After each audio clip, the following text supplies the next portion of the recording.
அனைவருக்கும் வணக்கம். TNPSC group 4 2025 இன்னைக்கு பார்க்க போறது பொது தமிழ். உங்களுக்கு நியூ சிலபஸ் சேஞ்ச் பண்ணிக்கிறாங்க. இலக்கணத்துக்கு 85 மதிப்பெண்களும், தமிழ் செய்யுள், தமிழ் அறிஞர் தொண்டுல ஒரு 15 மதிப்பெண்களும் கொடுத்திருக்காங்க. அப்ப இலக்கண நுட்பமா மேக்ஸ் மாதிரி நீங்க படிக்கணும். நீங்க மேக்ஸ் மாதிரி நுணுக்கமா படிச்சீங்கன்னா எளிமையா இலக்கணத்தை போட்டுடலாம். இன்னைக்கு சேர்த்து எழுதுக. பாத்தீங்கன்னா ஃபர்ஸ்ட் क्वेश्चन, நிலவு கூட்டல் என்று. புணர்ச்சி விதி கொஞ்சம் படிச்சிருந்தீங்கன்னா இந்த சேர்த்து எழுதுக, பிரித்து எழுதுக நீங்க ஈஸியா அட்டன் பண்ணிடலாம். சரி சார், ஃபர்ஸ்ட் நிலவு கூட்டல் என்று சேர்த்து எழுதுங்க. ரெண்டு சொல்லி சேர்த்து எழுதணும். சேர்த்து எழுதும் போது பொருள் கொடுக்கணும். இப்ப பாத்தீங்கன்னா நிலவு கூட்டல் என்று, அப்ப முத இருக்குல்ல, கூட்டலுக்கு முன்னாடி முத இருக்கா, இது நிலைமொழி. என்று இருக்கா, ரெண்டாவது கூட்டலுக்கு அப்புறம் இருக்கா வருமொழி. நிலைமொழி ஈற்று, வருமொழி முதல். அப்ப நிலமொழி ஈற்றுனா முடிவு ஊ கூட்டல், மறுமொழி முன்ன என்ன இருக்க ஏ இருக்கு. அப்ப பாத்தீங்கன்னா ஊ என்பது உயிர்மை, உயிர்மை எழுத்து. கூட்டல் ஏ என்பது உயிர் எழுத்து. இது ரெண்டும் சேர்ந்து வேணும் உருவாகும். அப்ப பாருங்க, இந்த ஊவும் அடிச்சிடணும், இந்த ஏவும் அடிச்சிடணும். மீது என்ன இருக்குது, நீல வேவர்தா வென்று, நிலவென்று.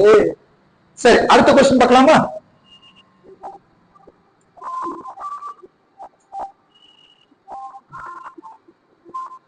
அடுத்தது இரண்டாவது क्वेश्चन, தமிழ் எண்கள்.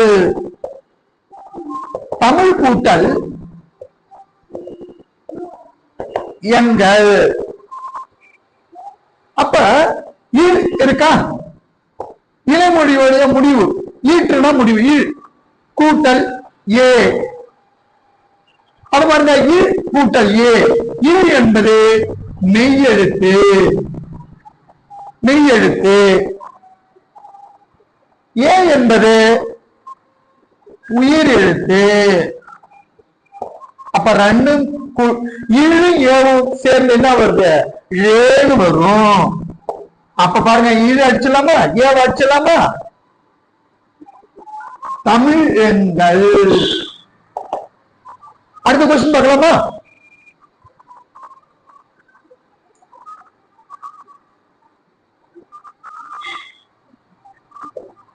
மனம் கூட்டல் என்று, மனம் கூட்டல் என்று. நிலமொழி ஈற்றுனா நிலமொழியோட முடிவு இம்மு. வருமொழி முதல், முதல் இருக்கு ஏ. இம்மு என்பது என்ன, மெய்யெழுத்து. கூட்டல் ஏ என்பது என்ன, உயிர் எழுத்து. ரெண்டும் சேர்ந்து இம்மு கூட்டல் ஏ சேர்ந்து என்ன வருது, மேலும் உருவாகும். அப்ப இம்மையும் அடிச்சிடணும், ஏவையும் அடிச்சிடணும். இருக்குது என்ன, மன நன்று. சரி, அடுத்த क्वेश्चन பார்க்கலாமா?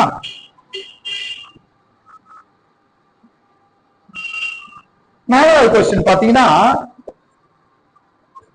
எட்டு கூட்டல் திசை. எட்டு கூட்டல் திசை. நிலைமொழியோட ஈற்று என்ன, யூ.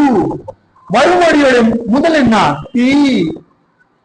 அப்ப இங்க பாருங்க, இது உயிர்மெயில இருக்கு கூட்டல். இது தூ என்பது அதுவும் உயிர்மை. ரெண்டும் உயிர்மை எழுத்து இருக்கு. அப்ப இந்த மாதிரி ரெண்டும் உயிர்மை எழுத்து இருந்தா, இந்த வருமொழி இருக்குல்ல, வருமொழி, வருமொழி என்ன வந்திருக்கோ தீ இருந்தா அதோட வருமொழியுடைய ஒற்று, தீயோட ஒற்றுன்னா இத்து. அப்ப போடலாம் எட்டு திசை. ரெண்டும் சேர்க்கும் போது தீயோட ஒற்று எட்டு, இத்து போட்டுட்டோம், எட்டு திசை. அடுத்தது அஞ்சாவது क्वेश्चन பார்க்கலாமா?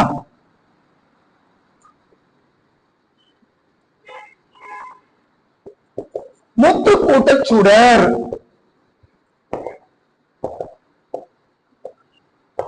இதுவும் அதே மாதிரிதான். நிலைமொழி என்னது?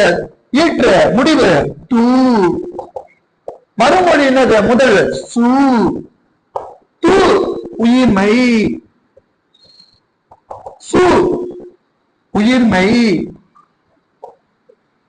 ரெண்டுமே உயிர்மை வந்திருக்கு. அப்படி ரெண்டுமே உயிர்மை வரும்போது மறுமொழி சு இருக்கு, அதுக்கு ஒற்றுனா ஈச்சி. அப்ப எழுதுங்க முத்து சூடர். ரைட்டா? அடுத்த கொஸ்டின் பார்க்கலாமா?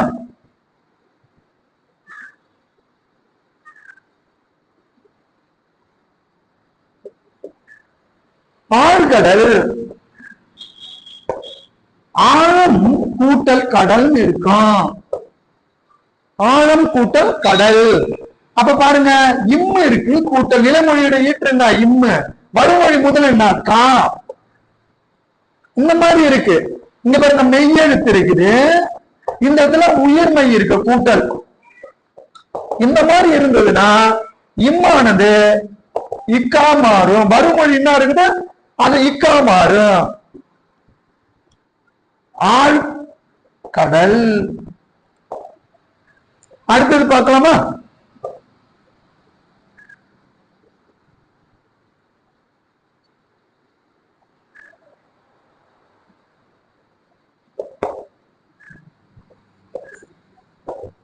செம்மை கூட்டல் தமிழ். இந்த மாதிரி மை பண்பு தொகையில வர செம்மை கூட்டல் தமிழ் செந்தமிழ்.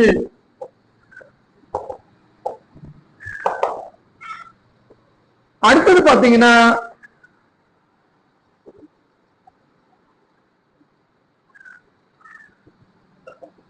வெண்ணெய் கூட்டல் நீர் வெந்நீர்.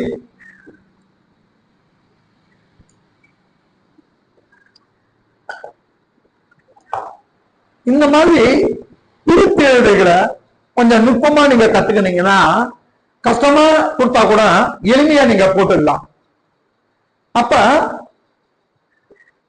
இந்த மாதிரி இலக்கணம் உங்களுக்கு பயிற்சி வேணும்னா நம்ம கலைவணி அகாடமி பாத்தீங்கன்னா தமிழ், மேத்ஸ், ஜெனரல் ஸ்டடிஸ் மூணுமே உங்களுக்கு எளிமையா சொல்லித்தர. 6 மாசம் இருக்கும். மந்த்லி ஃபீஸ் உங்களுக்கு எளிமையா மாசம் மாசம் 500 ரூபாய் பிக்ஸ் பண்ணிருக்கான். ஏன்னா கிராமப்புற மாணவர்களும் பயன்பெறணும்.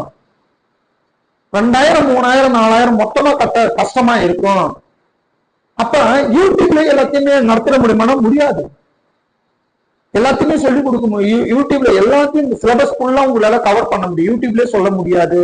அதனால டியூஷன் உங்களுக்கு மந்த்லி ஃபீஸ் வச்சிருக்கிறேன். மாசம் 500 ரூபாய் தான். உங்களுக்கு ஸ்டடி மெட்டீரியல் எல்லாமே கொடுத்துறோம், உங்களுக்கு சொல்லி கொடுத்துறோம். நான் எப்படி படிக்கணும், எளிமையா இலக்கணம் ரொம்ப எளிமையா மேத்ஸ் மாதிரி சொல்லி கொடுத்துறோம். உங்களுக்கு ஏதாவது டீட்டெயில்னா போன் பண்ணி கேளுங்க. நன்றி, வணக்கம்.